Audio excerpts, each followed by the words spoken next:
Hello, welcome to my reading log for the month of September. I can't believe that it's already September, but we all know the drill. I'm going to be talking about all the series I read this month, and I've decided to split it up in parts. It's about the second week of September right now, and I've read quite a bit, but a lot of the series are ones I plan to continue in the month, so for now I'm going to be talking about stuff that I've completed.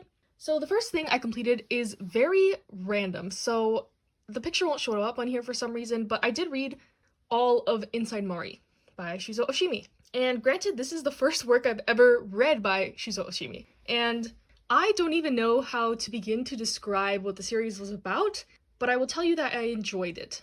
And I wasn't really expecting to. I am not a Shuzo Oshimi hater, but every time I've seen like a synopsis of what his series are about, I've kind of been like, that might not be for me.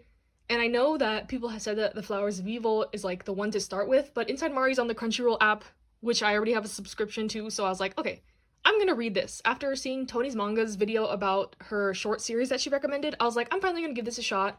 And also, y'all weren't kidding when you said his reads are fast. I think I finished those 9 volumes in like 2 hours. There's not that much text, and it just flies by for some reason. But yeah, overall, I liked it, and I can't really even summarize it without spoiling something, because I don't want to give you the wrong summary, but there's a plot twist near the end that would change that summary, so it's like, I'll just say it's about kind of finding oneself, and there is some commentary about mental illness in it, and also there's some very graphic sexual scenes, so if you're not into that, I would not recommend. I would almost say you have to be 18 to read this, but I'm not the boss of that, so I'm not going to say much more about that, but just keep in mind that this is a very interesting series.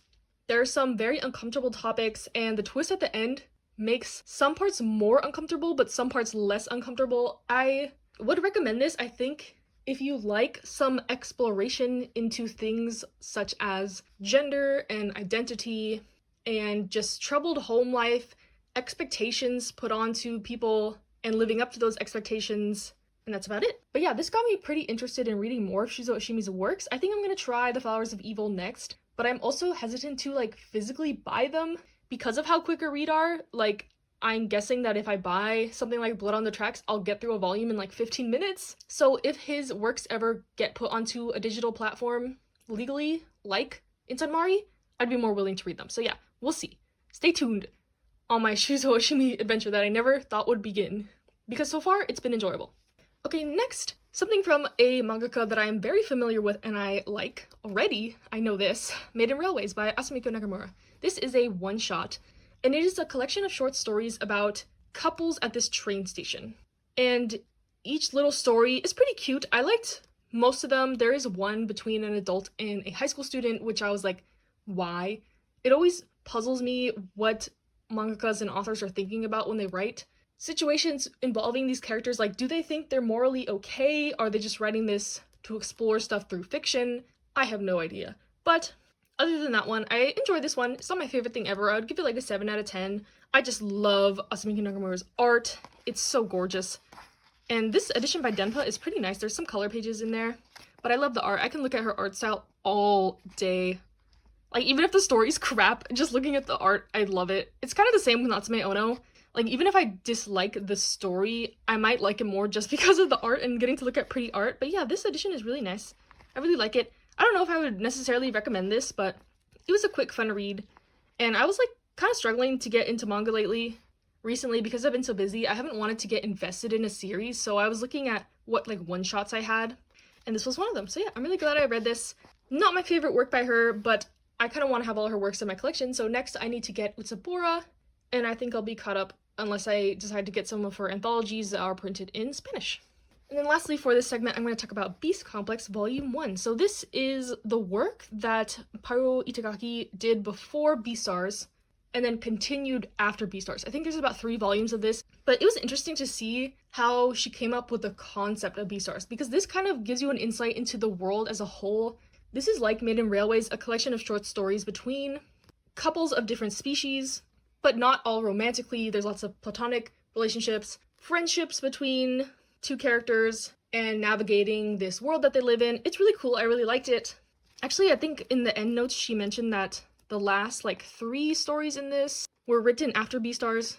So only like these first 4 stories were like kind of like the pilot to the Beastars world. So it was really cool to see this. I'm excited to see the next 2 volumes come out whenever they come out. I love Beastars, and this was a good way to like quench my thirst of my Beastars content wanting, if that makes sense, in the meantime. So yeah, that's all I read. That was kind of a completed one-shot thing, and hopefully I can talk about some more series in the future this month. Hello, it is the 3rd week of September, and I'll go over what I've read since the last time you saw me. And first I want to start with some Hunter x Hunter. I read volumes 25 through 30. I finally was able to get another chunk of these volumes, and this was the conclusion of the Ant arc, so very emotional. I did cry, even though I knew how this was gonna go.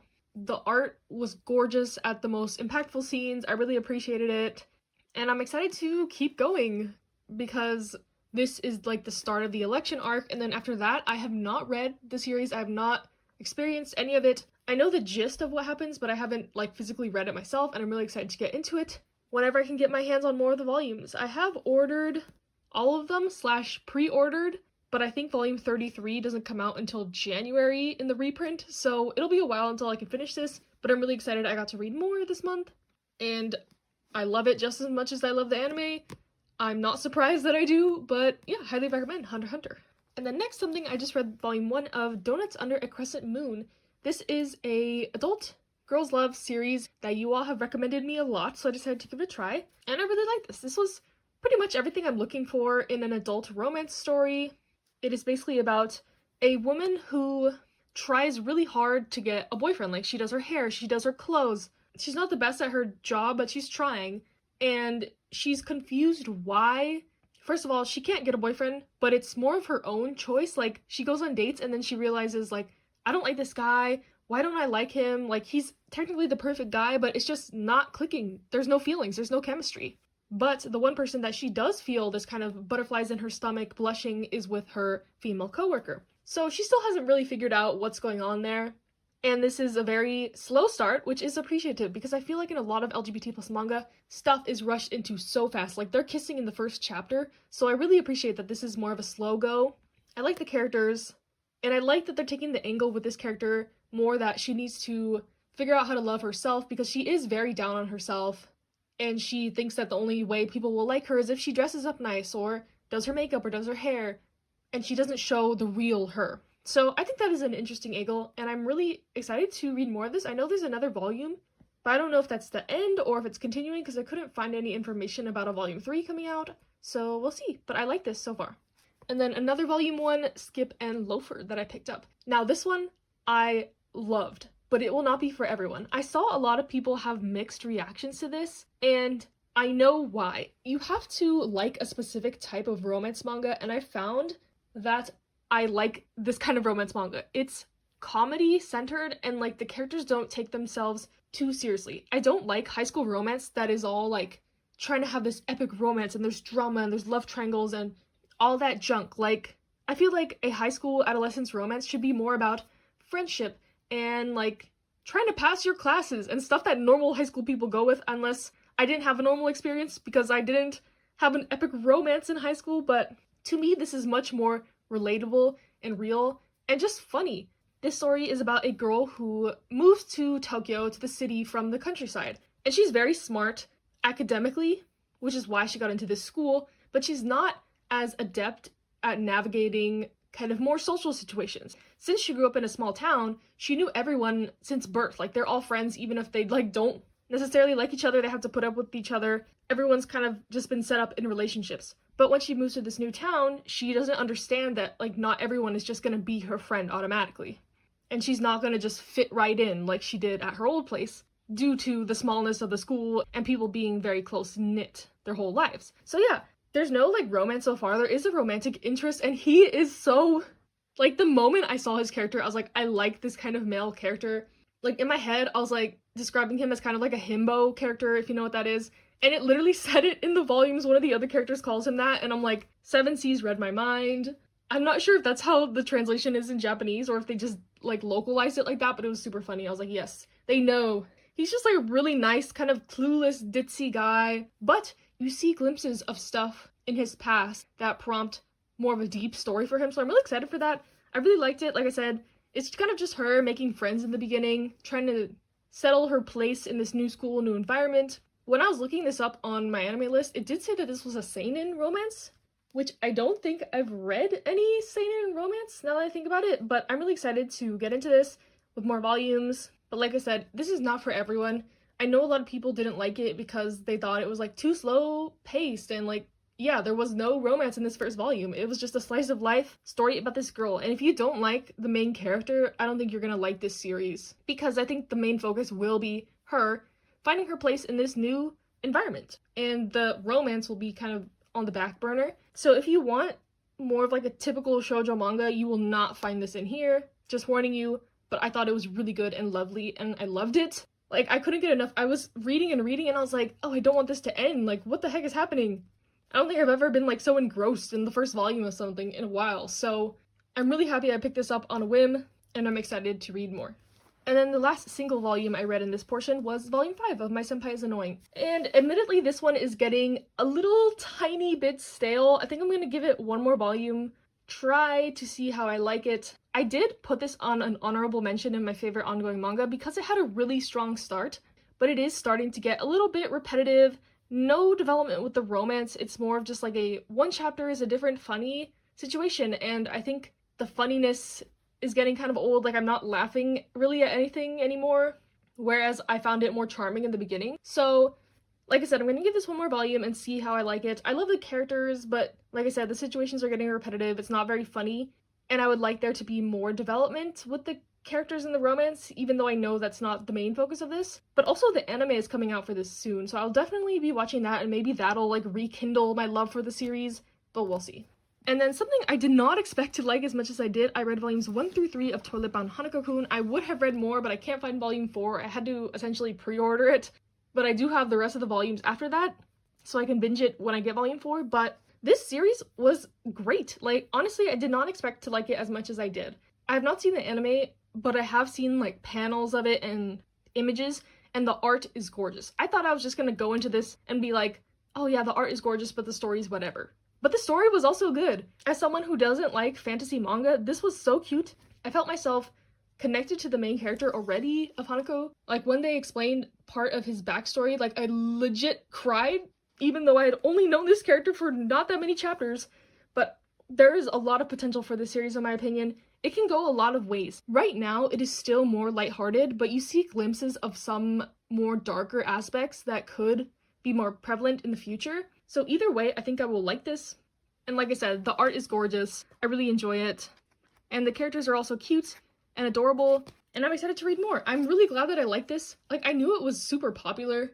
And obviously there's a reason for that, I guess. So yeah, I'm excited to read more of this. Highly recommend.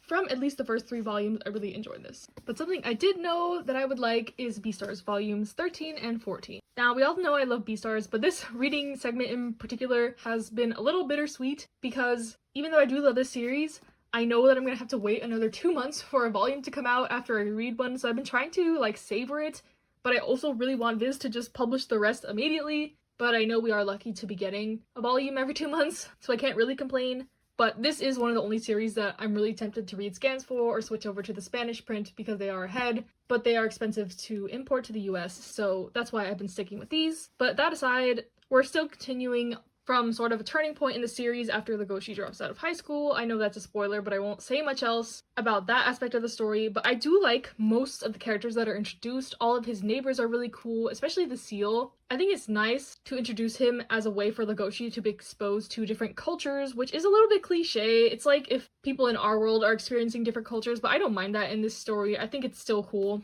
And he's learning more about himself, kind of, but some of the conclusions that he's making are kind of concerning, but we'll see how that plays out. And there's also some other more interesting characters like this one on the cover here. If you know, you know. I'm intrigued by how the story's gonna go on from now, and I love this series. I want the rest of the volumes faster, but I don't want this series to end. I make no sense, but I love Beastars, highly recommend, can't get enough of it. And then lastly, for this segment, I read all of I Hear the Sunspot, so I Hear the Sunspot, Theory of Happiness, Limit 1, 2, and 3. And I have sort of a complicated relationship with this series. I thought it was good, but it has one of the biggest issues that I have with romance manga. Like I mentioned with Skip and Loafer, I don't like series that are too heavy on the drama and stuff like miscommunication, which is very prevalent in this manga. So the main premise is there is a man with hearing loss, and he befriends this other man who is very loud and outgoing and kind of the opposite of him, and they develop a friendship which turns into something more. But this romance is very slow burn due to all the miscommunication they face throughout, and the only reason I'm still sticking with this is because I do like the characters a lot, and I think the relationship is sweet when they're not communicating or miscommunicating. So yeah, it is obvious that there is going to be another installment of this. It does not feel finished at all. I'm not satisfied, and I think the author did that on purpose. Like, every portion of the story that you read was supposed to be the end of the story, but you can tell that the author did want to continue it, so it's like left on not a cliffhanger, but it's just not like you're completely fulfilled. So I am interested to read more of this, but that in mind, I would only recommend this if you like romance with more drama aspects, kind of like Given. I think if you like Given, you will like this, and that's one of the gripes I kind of have with Given, is that I don't like more of the drama aspects, but I do like the characters, which keeps me invested in the story. But one of the other main aspects to this series is the discussion of people with hearing disabilities and deafness, and I'm not sure if this author consulted with any experts or anything like that, because I do know that one of the series coming out right now, Sign of Affection, they have consulted with some type of expert, but I do think the representation in this is welcomed. There's different characters that bring different perspectives to the hard of hearing and deaf community. So I think this is sort of like if A Silent Voice was set in college and there was romance involved, and I appreciated those aspects of the story the most, especially near the end here, since the romance was kind of taking the back seat for a period of time. In one of their periods of miscommunication, it allowed them to explore more of the themes that I appreciated more in the series. But yeah, overall, I thought this was okay. The characters are nice, the art is nice. It's just nice, other than some of the aspects, like I said, of miscommunication and issues that could easily be solved if they just talked it out. But of course, you know, that's not going to happen because we have to have something to move the plot forward. So yeah, I'm intrigued to read more of this whenever the next installment comes out. I do have a video coming up about English manga publishers, and one thing I will say about One Piece books is this series has a lot of typos, and I thought at first it was just because the guy was hard of hearing that they did that as like a stylistic choice, but no, they're just typos, which I thought was kind of funny.